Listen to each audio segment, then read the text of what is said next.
दोस्तों, क्या आपके साथ कभी ऐसा हुआ है कि आपने अपने सेटअप का इंतजार करके और परफेक्ट एनालिसिस करने के बाद कोई ट्रेड लिया हो, फिर मार्केट आपका स्टॉप लॉस हिट करता है, उसके बाद मार्केट आपकी डायरेक्शन में चलता है, स्टॉप लॉस हिट हुआ, इसमें कोई प्रॉब्लम नहीं, लेकिन स्टॉप लॉस हिट करने के बाद मार्केट जब आपकी डायरेक्शन में जाता है तब बहुत ज्यादा बुरा लगता है। अगर आपके साथ भी बार बार ऐसा होता है तो ये वीडियो स्पेशली आपके लिए है। देखिए, स्मार्ट मनी और बिग प्लेयर्स जिनके पास बहुत ज्यादा अमाउंट होता है, वे लोग कई बार जानबूझकर रिटेलर ट्रेडर्स का स्टॉप लॉस हिट करवाते हैं, लेकिन उनको हम रोक नहीं सकते। हमारे कंट्रोल में जो होगा उसी को हम सही करने की कोशिश करेंगे। आज मैं आपको कुछ ऐसे पॉइंट्स बताऊंगा जिसकी हेल्प से आपका स्टॉप लॉस बहुत ही कम बार हिट हो। दोस्तों, मैं कोई जादू टिप्स के बारे में नहीं बताऊंगा कि आपका स्टॉप लॉस कभी हिट ही ना हो। हम कुछ कॉमन मिस्टेक्स देखेंगे जो हर एक बिगनर ट्रेडर करता है। First mistake, trade with only candlestick pattern. दोस्तों, जब आप कैंडलस्टिक पैटर्न सिखाते हैं तब आपने सुना होगा कि हैमर बनने के बाद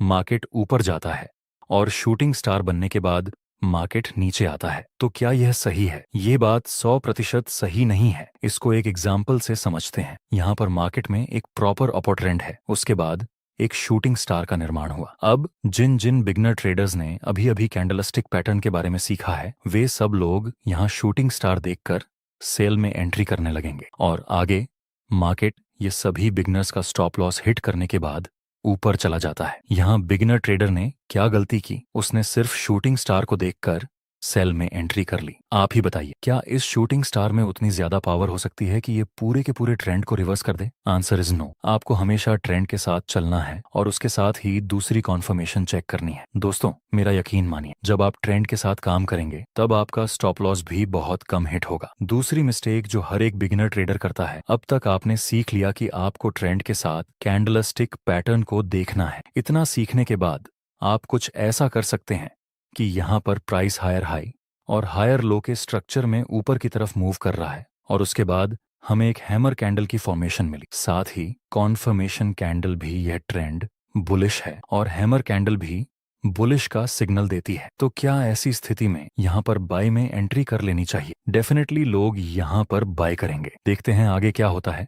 एक बार फिर से स्टॉप लॉस हिट हो गया। दोस्तों, यहाँ जिसका एसएल हिट हुआ होगा वो लोग कंफ्यूज्ड होंगे कि यहाँ तो मैंने सिर्फ कैंडलस्टिक के बेस पर ट्रेड नहीं लिया, यहाँ तो मैं ट्रेंड के साथ हूँ, और फिर बाद में मैंने हैमर और कॉन्फर्मेशन कैंडल में ट्रेड लिया। फिर भी एसएल होने की वजह क्या हो सकती है? देखिए, जिस जगह पर यह हैमर बना, क्या उसके आसपास कोई सपोर्ट था? Answer is no. क्या जिस जगह पर यह हैमर बना उस जगह पर कोई बुलिश ट्रेंड लाइन थी? Answer is no. तो फिर ऐसे हैमर हमारे कोई काम का नहीं है। जब भी आप कोई कैंडलस्टिक पैटर्न के ऊपर ट्रेड लें तो याद रखें कि वह कैंडलस्टिक पैटर्न किसी लोकेशन के आसपास बना हो। कोई बुलिश कैंडल किसी सपोर्ट के आसपास बनी होनी चाहिए और कोई बेरिश कैंडल किसी रेजिस्टेंस के आसपास बनी होनी चाहिए, तभी यह चीज बेहतर तरीके से आपको रिजल्ट देगी। कैंडल किसी लोकेशन पर बने, यह बहुत ही ज्यादा जरूरी है। इसका रीजन समझिए। मान लो आपने 1 करोड़ का बंगला बनाया शहर में और 1 करोड़ का दूसरा बंगला बनाया गांव। 5 साल बाद यह दोनों बंगले आप बेचना चाहते हैं, तो आपके हिसाब से किस बंगले की प्राइस ज्यादा मिलेगी? जाहिर सी बात है, शहर वाले बंगले में आपको 5 साल बाद ज्यादा प्राइस मिलेगी। हालांकि दोनों बंगले बनाने में आपको 1 करोड़ लगे हैं, फिर भी सिटी में आपको ज्यादा प्राइस मिलेगी। रीजन है इसका लोकेशन। इसी तरह कैंडलस्टिक का लोकेशन जरूरी है कि वह कैंडलस्टिक पैटर्न कहाँ बनती है। तीसरी मिस्टेक जिसको हम एग्जाम्पल से सीखेंगे,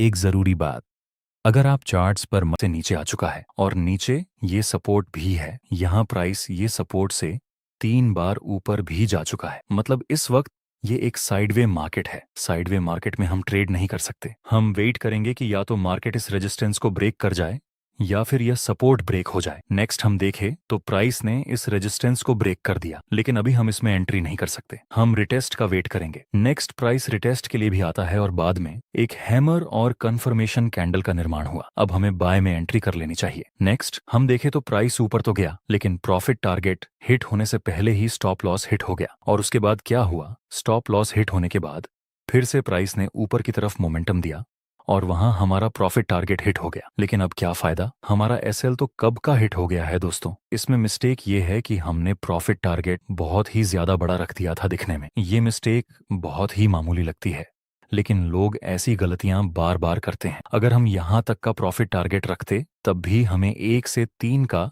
रिस्क रिवॉर्ड रेशियो मिल जाता है, जो कि बहुत ही अच्छी बात है, या फिर हमें बड़ा टारगेट रखना भी होता तब भी हम एक साथ इतना बिग टारगेट नहीं रख सकते। पहला टारगेट हमें यहाँ पर रखना चाहिए था जहां हम 50% प्रॉफिट बुक करते और फिर आगे दूसरा टारगेट हिट होने का वेट करते। इस तरह से हमें यहाँ लॉस होता तब भी हमें पूरा लॉस ना होता। आपको भी इस तरह से स्मार्ट वर्क करना चाहिए। नेक्स्ट मिस्टेक देखते हैं जिसको भी हम एग्जाम्पल के साथ समझेंगे। यहाँ पर शुरुआत में प्राइस नीचे गिर रहा था, उसके बाद प्राइस धीरे धीरे ऊपर की डायरेक्शन में मूव करने लगता है। जहां से ये अपर साइड की मूवमेंट शुरू हुई वहां पर यह 3 ग्रीन रेड कैंडल बनी थी। तो ये ग्रीन कैंडल के पहले वाली कैंडल के हाई और लो को कनेक्ट करके हम एक डिमांड जोन बना सकते हैं। नेक्स्ट हम वेट करेंगे कि प्राइस फिर से इस डिमांड जोन के आसपास आए, तब हम बाय में एंट्री करेंगे। आगे हम देखें तो प्राइस धीरे धीरे इस डिमांड जोन के पास आता है और हैमर एंड कंफर्मेशन कैंडल का निर्माण हो चुका है। अब यहाँ पर हम बाय में एंट्री कर सकते हैं प्रॉफिट टारगेट के लिए। ये रेजिस्टेंस बेस्ड है जहां पर मार्केट ने पहले 3 बार रिएक्ट किया था और आगे दूसरी ही एक रेड कैंडल बनती है जिसकी विक से हमारा स्टॉप लॉस हिट हो गया है और इसके बाद हमारा प्रॉफिट टारगेट हिट हुआ। दोस्तों, यहाँ हमारी मिस्टेक ये थी कि हमने बहुत ही स्मॉल और टाइट एसएल रखा था। मैं बार बार बोलता हूँ, हमें कैंडल के लो से थोड़ा नीचे एसएल रखना चाहिए और ऐसा भी मत करना कि आप बहुत ही ज्यादा बड़ा एसएल रख डालो, बट एटलीस्ट टाइट एसएल तो नहीं होना चाहिए। नेक्स्ट हम देखें तो फिर से इसी डिमांड जोन के पास एक हैमर और कंफर्मेशन कैंडल का निर्माण हुआ। हम दूसरी बार बाय में एंट्री करेंगे। इस बार हम टाइट स्टॉप लॉस नहीं रखेंगे, हैमर के लो से थोड़ा नीचे स्टॉप लॉस रखेंगे और पहला प्रॉफिट टारगेट हम इस रेजिस्टेंस पर रखेंगे जहां पर हम 50% प्रॉफिट बुक कर लेंगे और बाकी के प्रॉफिट टारगेट को हम ट्रेल करेंगे। नेक्स्ट मिस्टेक है कि trade with FOMO and chasing the moment Como, missing out. इसका क्या मतलब होता है, आइए एग्जाम्पल से देखते हैं। जब मार्केट बहुत ज्यादा मोमेंटम के साथ मूव करता है और आपको ऐसी जगह पर कोई बड़े बड़े कैंडल दिखने लगे तो तुरंत आपके दिमाग में एक थॉट आएगा कि अब मार्केट बहुत ज्यादा नीचे गिर सकती है, कहीं यह ट्रेड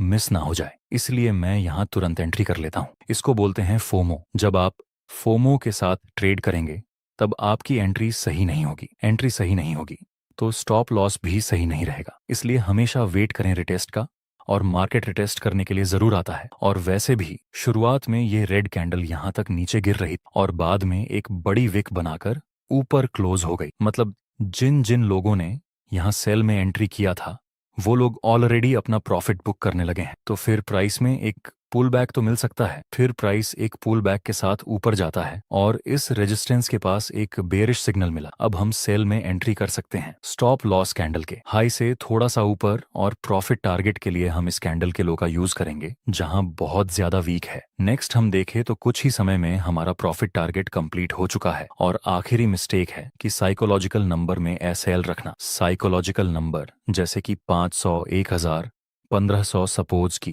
ये किसी एक्सयूजेडी कंपनी का चार्ट है और ये 500 का लेवल, तो हाई चांस है कि मार्केट इस साइकोलॉजिकल नंबर को एक बार टच करके ऊपर जाए। तो आपको ऐसी जगह से भी थोड़ा सा नीचे स्टॉप लॉस रखना चाहिए। आपको ऐसी जगह पर एसएल रखना है जहां तक मार्केट को आने में थोड़ा सा प्रेशर लगे, जैसे कि कोई सपोर्ट के नीचे, किसी रेजिस्टेंस के ऊपर। इस तरह दोस्तों और भी क्या क्या मिस्टेक हो सकती है एसएल को रखने में, वो आप अपने एक्सपीरियंस को कमेंट में बताना ताकि बिगनर्स को हेल्प हो सके।